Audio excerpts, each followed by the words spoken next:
Why World of Warcraft's writing is so bad? Because the writers suck? That's the simplest answer. It's a correct answer, in my opinion, but even a great writer would have a hard time working within the framework of modern WoW to produce a good story, much less good dialogue, quest text, etc. World of Warcraft was never known for having exceptional writing, but the past versions of the game were quite sharp and effective, producing long-lasting memories of characters, places, and events, while newer expansions have produced a gray blur of forgettable babble from interchangeable blobs of characters. But why? The emphasis on how the game is played and how the writing functions within that gameplay has changed over time, which has, in turn, changed how the writing operates in practice. The majority of the writing still takes place in the form of quest text, but players have slowly disengaged from the quest text to the point where now it's irrelevant filler or simply an annoyance. The game has sped up. It has simplified. The world has been nerfed. It's been shrunk. Nobody needs to read the quest text to complete a quest, so most don't. The objective is marked clearly on the map. The player just needs to zip over to the highlighted area and do what their quest tracker says. They don't need to read to get directions, or read how to use an item, or see exactly what they need to kill. It's all listed on the right hand of the screen, with quest items conveniently placed for a quick click. Because they don't need to read about the what and how, they also don't read about the why. Writers, take note, because how you sell a story, how you make it compelling to the reader, is in the why, not so much the how.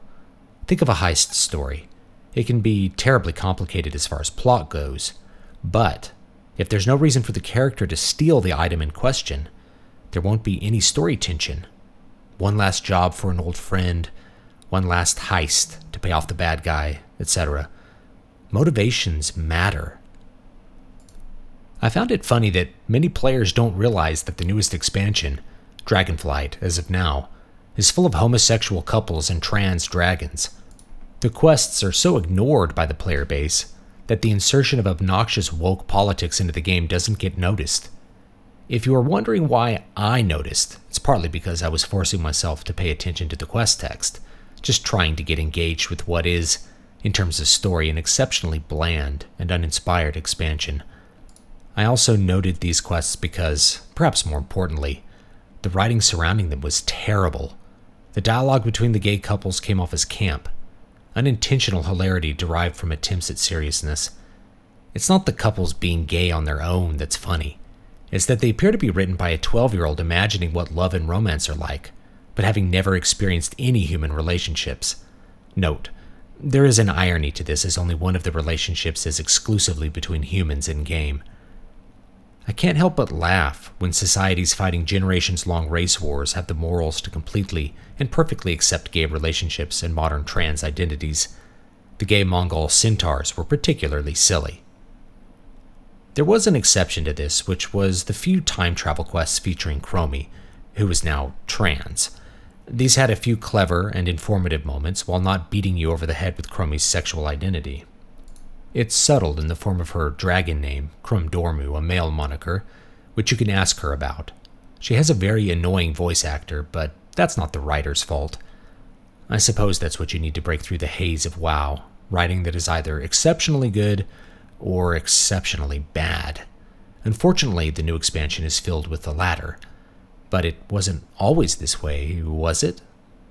No, at one point the stories in World of Warcraft were engaging tales that connected you to the game and lent depth to the challenges of the in-game PvE and PvP content. If you want one expansion to point to for when it really fell off the rails in terms of story, it's Warlords of Draenor. This was accepted by most players to be one of the, quote, bad expansions, despite having the bones to be one of the best. The story was a misfire on every level.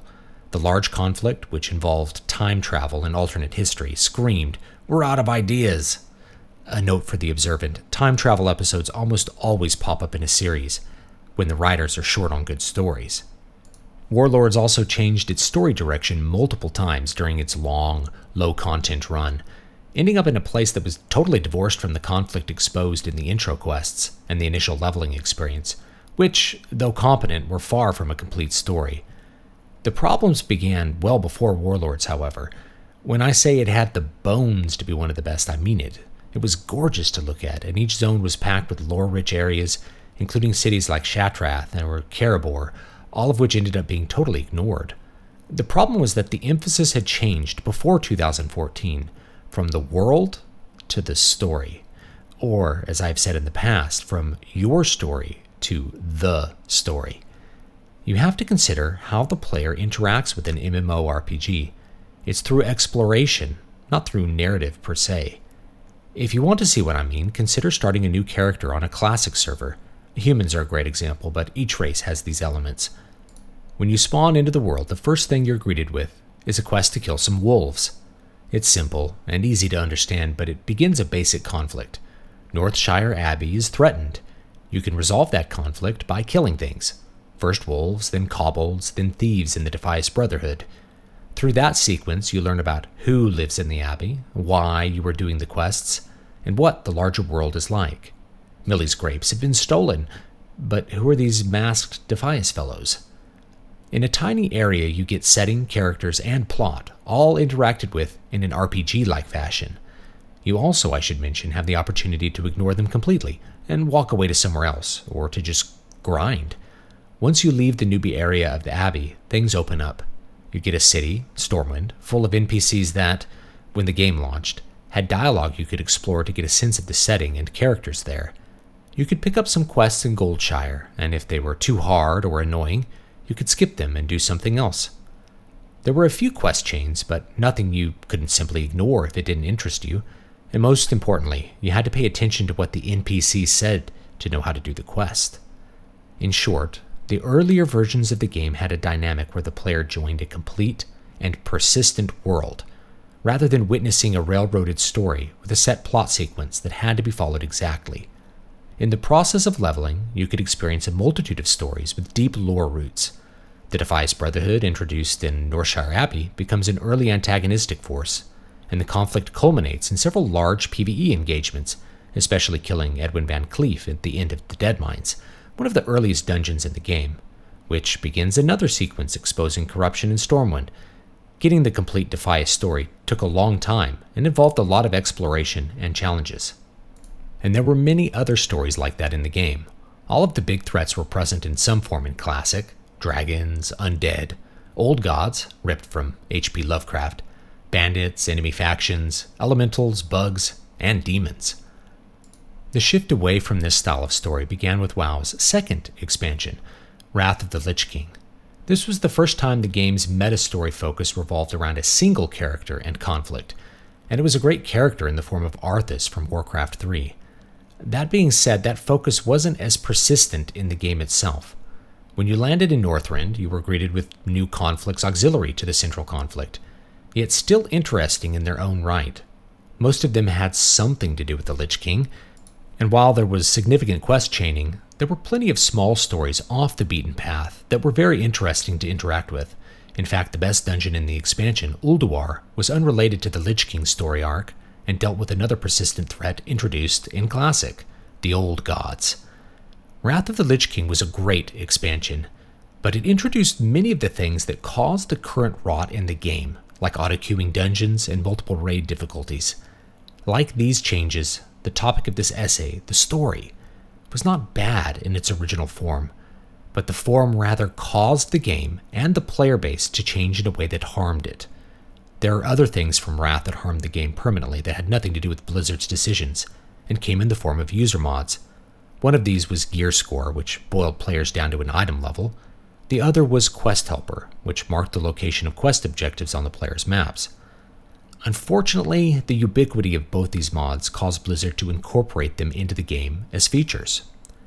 WoW, like other competitive games, is about player power, giving the player the option to skip quest text, ride, or fly to a specified area and then dismount to click on an object or kill a monster represented a power boost.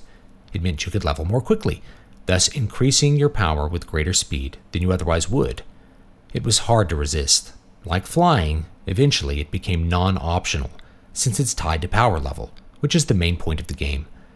Reflexively, as quest text gets ignored more, it becomes less important to make it functional.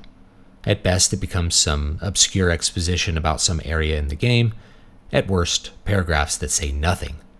It's not that the developers embraced all of this overnight. Like features in general, the story declined over time until there was only one path: the campaign. The campaign, which is a series of quests that make up the main story of the expansion, has been a feature since Warlords of Draenor, and now it's an unavoidable part of the experience. Other games, notably Final Fantasy XIV, use this style of story presentation where the player moves through various areas in the order dictated by the campaign, doing side quests as desired, but always following a linear narrative. It works great there. I can honestly say that Final Fantasy XIV has the best MMO story I've seen, and is a very solid story for any JRPG, yet that approach falls flat in World of Warcraft. Final Fantasy XIV has a distinctive storytelling style that is superior to WoW in a number of ways. They use dialogue boxes rather than big walls of quest text. They use lots of cutscenes, voice acted and silent. That slows the player down. It makes him or her pay attention. Since the player can level every class on one character, he doesn't need to repeat any of the story unless he wants to. And Final Fantasy XIV still uses quest tracking on the map. These techniques are not why Final Fantasy XIV blows WoW out of the water in terms of story. WoW has had big, cutscene-focused campaigns, and yet the stories still suck.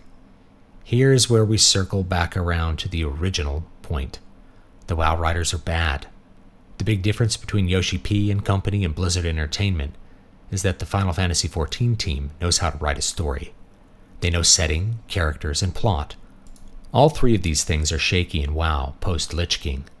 Consider the Scions of the Seventh Dawn in Final Fantasy XIV, a group of NPCs that the player doesn't just encounter a few times, but who go on repeat adventures with the player. The Warrior of Light, their term for the player character, is a silent protagonist, a blank slate. It is the central cast that is the real stars, and you really get to know them over the course of the campaigns. They are the real protagonists, working to solve the central conflict of each story arc. Some friends even die along the way, and their deaths matter to the world, the player, and the other characters. Each conflict is clear, and the event sequence leads to a correct and satisfying conclusion, always as a part of some multiplayer encounter. The gameplay reinforces the narrative. WoW shifted into a campaign-style presentation of story arcs, and the writers never really thought about characters. With classic WoW, the world was the star, and how you played made your own story take precedent. But as time went on, and the game became equal parts solo grind and lobby game, rather than an old-school persistent world MMO, that original feeling of being a nobody exploring a dangerous, epic wilderness was lost forever. NPCs are now items you click on to get a quest, and a quest reward, not an extension of a world that felt like it could be real. Occasionally you do get to meet interesting characters, but these characters get abandoned fairly quickly. A great example is the intro quest from Battle for Azeroth, which on the Alliance side introduces you to two very interesting and likable characters who you see perhaps one or two more times throughout the course of the entire expansion. And so here we are at Dragonflight. The characters are the dragon aspects, who, being paragons, don't function as companions in an adventure. They are quest givers. They sit in a tower, just like in Wrath of the Lich King, and send the player to fetch things for them. There's no protagonist, since the player character has no real reason to do anything, and the quest givers are passive. Nobody is doing any pro-tagging. It's just endless renown grinds directed towards nothing in the story. I can't tell you the name of the barely present antagonist, some sort of primal dragon, who shows up in 2 cutscenes and whose motivations amount to, "I'm big mad about you becoming pals with the Titans 20,000 years ago." Apparently you do get to kill this character in the first raid, which leaves you to wonder what the rest of the expansion is going to be about. I'm sure in 2 or 3 years, when the devs get around to putting out the final raid, we'll finally get the answers that we want. The central conflict is hardly coherent. There are no characters engaged in the conflict in a meaningful way. And the plot? There is no plot. You arrive on the island and then are shuffled through a few zones, doing quests in various hubs, solving the problems of forgettable NPCs. Who's going to be the new Black Dragon aspect? You gotta beat the bad centaurs. The walrus people and gnolls are fighting. Gnolls are bad. Kill them all. Kill some wildlife for me, please. None of this moves you anywhere closer to solving the conflict of the bad dragons, and none of it is interesting on its own. It's all recycled ideas from older versions of the game, so even the setting is boring now. Not even leveling moves you closer, since your real level is now your item level, and the content that could move the conflict forward isn't out, and won't be out. All of this would be more forgivable if the game were like it once was, but the modern design doesn't allow for such things to be sufficient, even if they weren't so poorly done. So that's my conclusion. The writing is the worst it has ever been, even if the gameplay is slightly better than it was, and the structure of the world is only slightly better than it was last expansion. It feels like an empty solo grind game with nothing holding its various well-rendered parts together. A game whose core design has rendered any story moot and superfluous to the players. And the players like it that way, I guess. The sad part is that it's all huge wasted potential in a game that has as much history and lore as the Warcraft universe. As a player, I suppose you have to enjoy it for the raids and gear grind. Because what else is there?